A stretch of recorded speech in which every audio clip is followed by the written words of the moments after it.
with this podcast, what we really want to do is we want to shine a light on the love that shaped us, the loss that changed us, and basically the legacy that came from that loss that now runs through our veins. Yes, ma'am. We're essentially trying to create a space that's both lighthearted and honest, but it's somewhere where we can, people our age, young people, but you know, anybody can express how they feel. It's honest.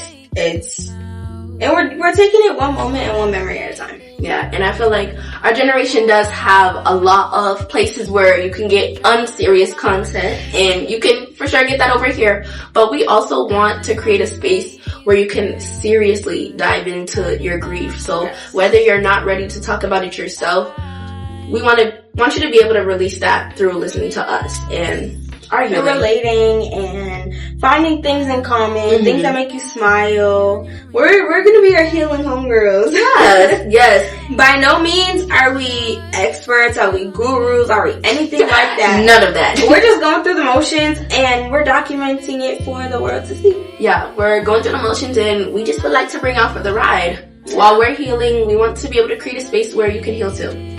I also want to note that we know firsthand that grief is heavy, but our healing doesn't always have to be. So laugh with us, sip some wine, put your feet up, just chill. Yeah, so let's get into it. So basically, who are we? Who are we? Who are you? So my name is Sarai Farley. I'm from Boston, Massachusetts. I'm 21 years old, just turned, and I'm a professional dancer. So far since moving to Atlanta, I'm currently located in Atlanta. Since moving to Atlanta, I've gotten the chance to work with Red Bull. I've gotten the chance to work with Kai Cenat and AMP. And I've also gotten the chance to do background for a Netflix movie. Oh, that's just a little something, and I'm just getting started. But as for a career, I'm currently training to be a RBT, a registered behavioral technician to work with children with autism. So that's wonderful. A little bit about me, and I'm the youngest of 3. Girl. Well, on that note, my name is Anai Johnson Aline. I'm the eldest of 6 children, so I got 5 little rugrats. Running after me, you know. Well, you don't know. I don't know nothing about that. But, I'm also 21 years old. I'm also from Boston, Massachusetts, and I also reside in Atlanta, Georgia. A couple hobbies of mine are, I bake. I'm a baker. I like to color. I like music. I really just like to chill. And I like ice cream. Period. Yeah. We love that. Yeah. What's your favorite flavor? Okay, grape nut, but I can't get that anywhere but Boston. I can't get that here. Y'all don't know nothing about grape nut. Right. The Caribbeans Shout out to all our Caribbeans. The Caribbeans know. Yeah. Grape nut is top 3. Shout out to all our Caribbeans. Miss Jamaica. And my family's background is from Trinidad and Tobago. But yeah, I like to chill. And if it's not grape nut, then I'd probably go for like a coffee or an Oreo. Or love that. At JP Lakes, you can get coffee Oreo. I like anything with chocolate. Besides mint chocolate. I hate that. I like mint chocolate. But I love chocolate and of course grape nut. Okay. Yeah. Now let's get into the nitty gritty. What have we lost? Obviously this is a grief healing type of thing. So we did both lose parents. That's what we have in common. That's kind of like the same parent too. Yeah. So I lost my father. His name is Corey Johnson. This guy in the middle right here. He's a man. It's okay. But his name is Corey Johnson. He was 27 years old, I believe, when he passed away in May of 2010. He was murdered in the streets of Boston. But you know, a little bit about him. I was 6 years old and my sister was 4 years old when he passed away. But a little bit about him, to my understanding, He was a very chill guy. Your favorite girl dad, by the way. He was a very just kind of laid back, go with the flow, kind of real dapper. I heard he could put I heard he put that shit on. Period. Get it twisted. They don't call him Corey Polo for no reason. But yeah, that's a little bit. I believe he played basketball in high school. Period. I think our dad. Yeah, mine too. Period. Yeah. But yeah. Okay, so for me, I also lost my father. His name was John Farley. He was 40 years old and he passed of a heart attack in January of 2020, my freshman year. I was like 14 or 15 years old. So it was his third heart attack. And he suffered of heart disease and he also had MS, which stands for multiple sclerosis. I said it that time. Multiple sclerosis, which just affects the nerves in your body. So he was diagnosed at 21 or 22, I believe, my age. Scary. But he was also a veteran. And what else? He also played basketball and he was also like more of a chill, laid back guy. Yeah. Of course, to my mom's big loud. And I genuinely believe he was the chillest Jamaican ever, the quietest Jamaican you'd ever meet. And Jamaicans aren't quiet. Yeah, so he definitely was the quietest Jamaican ever. Yeah, that was just. I, of course, have two other siblings, but I was my dad's only kid. I am my dad's only kid. So, yeah, that's just a little bit about my dad. Yeah. Being that our situations were kind of different. Yeah. I was 6 when my dad passed away, and you were a little older. You were 14. How did you take that news? Okay, so like I said, my dad suffered from heart disease and MS. So my whole life, my dad was like in and out of the hospital, basically. So and mind you, my parents divorced when I was about 6 years old. So my dad was in my life like up until me being 6, and then he was like in my life a little less due to the divorce and my stepmom, who I hate.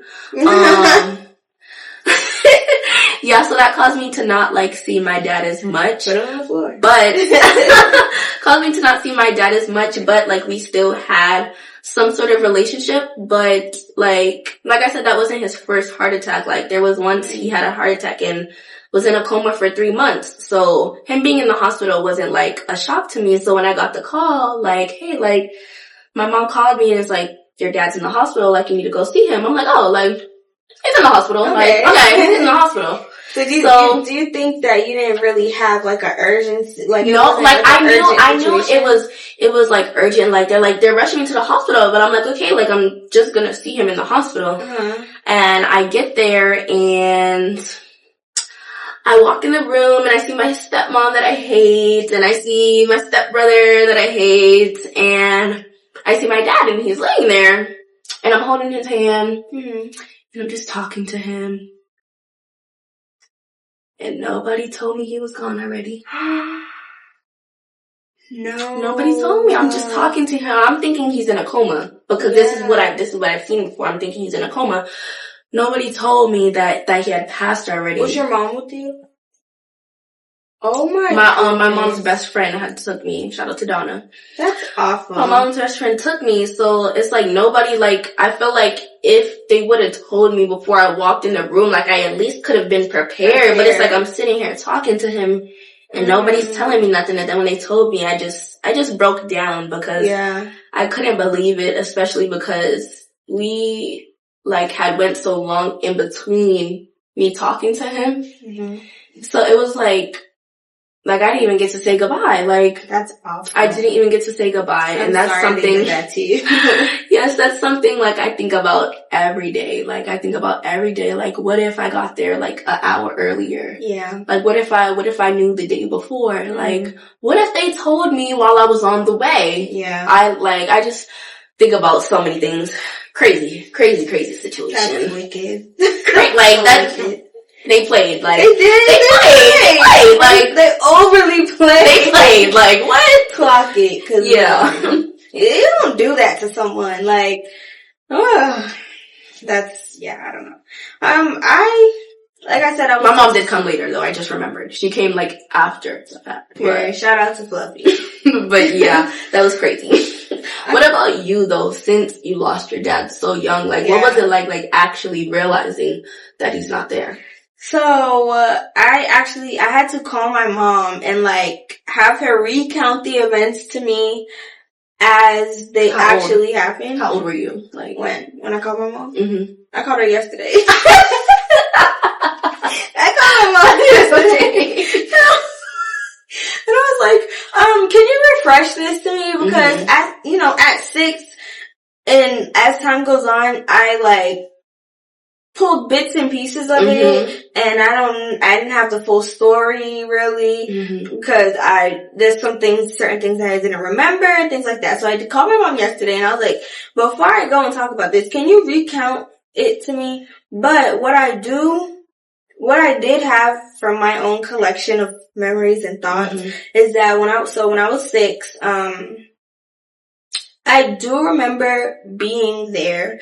I do remember, I don't know if it was the night before or the same day, but I was crying for my mom, and I really wanted to go with my mom. I missed my mom. So I'm crying for her, and I'm crying for her, and I'm crying for her. And I'm like, come get me. And she comes and gets me. The next thing I know, I'm back at my dad's house.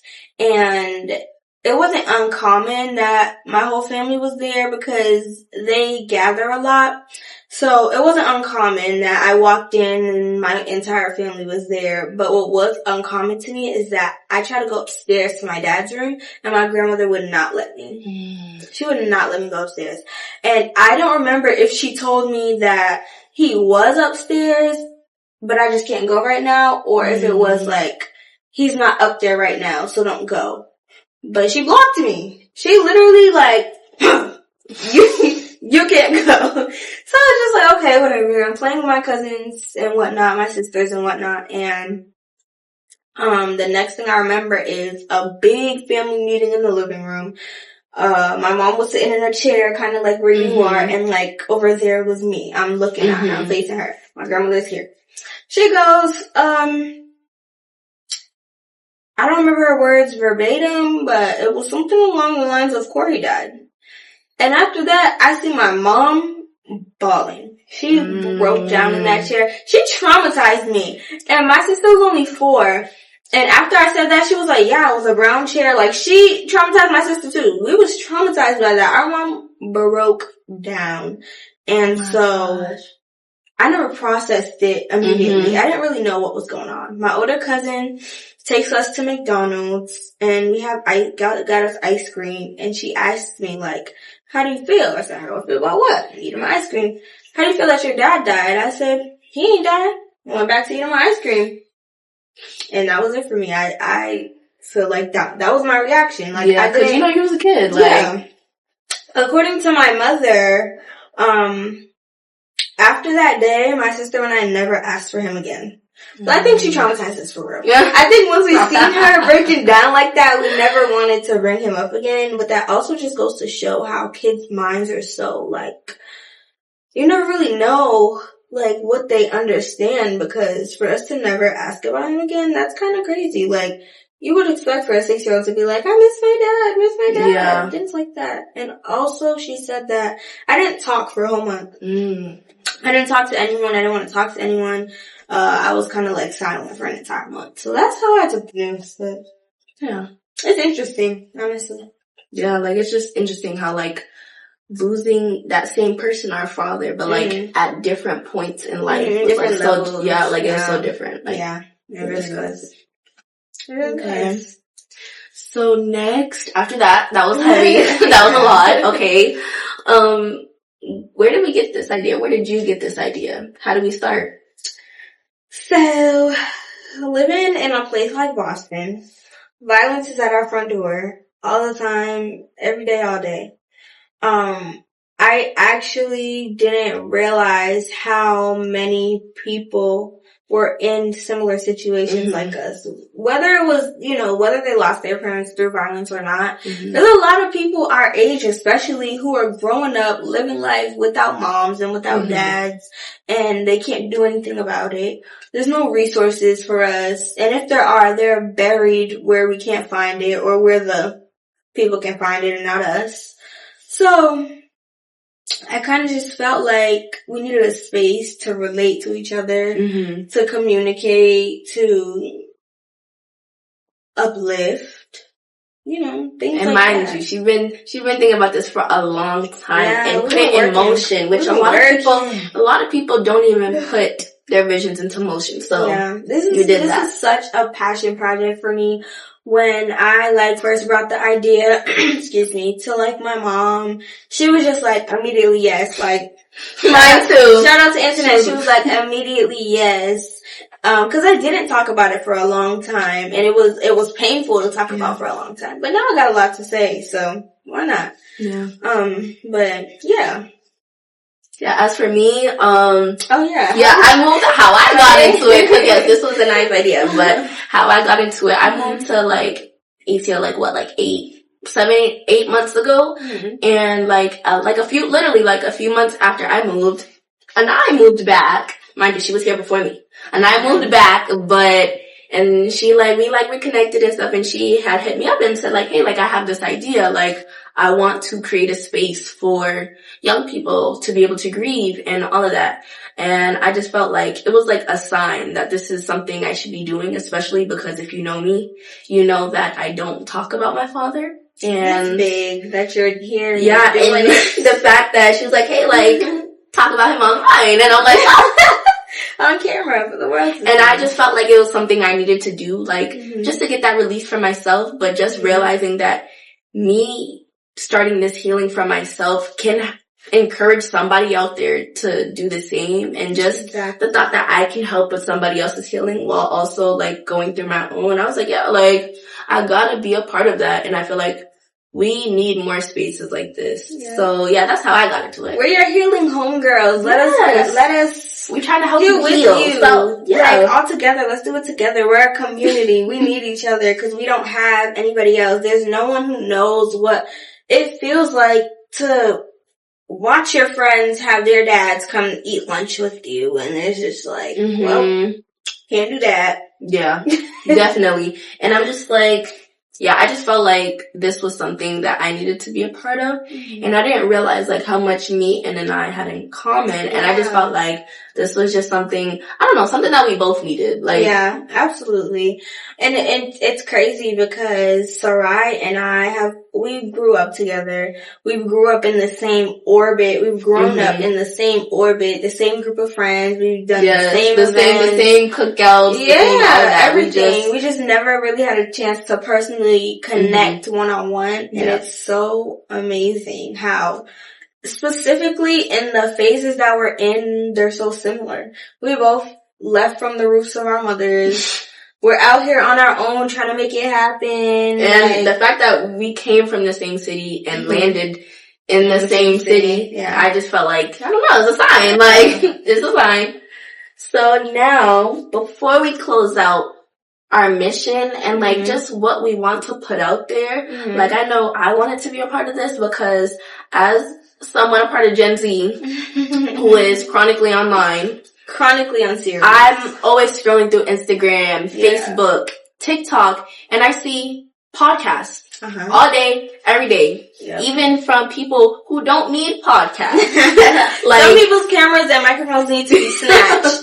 Yes, and I feel every day, all day, just hearing about who's going 50-50, should we split the bill, talking about relationships, talking about cheating, talking about this, talking about celebrities. I feel I've never seen a space specifically for young people to grieve, specifically for young people coming into adulthood to grieve. And I just felt and specifically people of color.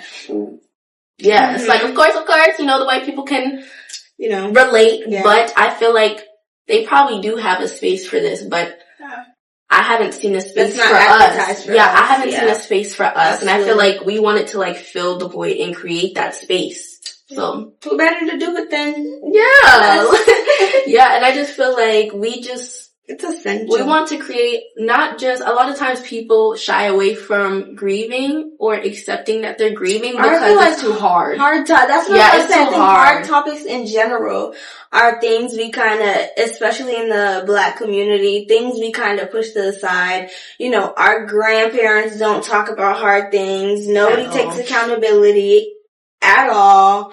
There's like certain generational curses that we need to break from, and this is and we just wanted to be able to make it light. Like, of course it's heavy, but we just wanted to be able to take some of the weight off your shoulders. Exactly. Our healing doesn't have to be so heavy. Yeah. So, that was just a little intro into us, a little bit about us. We hope you enjoyed, and that was just the beginning. That was just the beginning. We haven't even scratched the surface at all. So with that being said, we hope you enjoyed. Thank you for watching. Thank you for tuning in. We have an Instagram, a Facebook, a TikTok. All through our veins, or TOV. Yes. I think the Instagram is tov.pod, so get into that.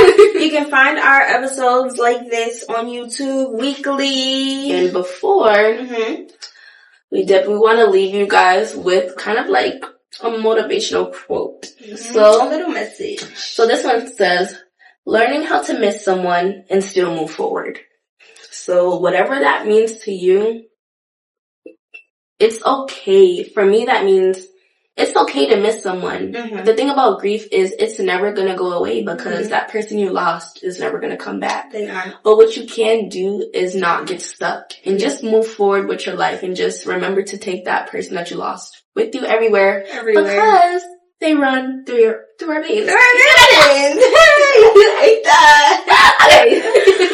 Yes. But you'll only find out if you tune into the next episode. Exactly. Stay tuned. Yeah, so. Bigger and better from here. And welcome to Through Our Veins. Yes, ma'am. Bye. It's a wrap.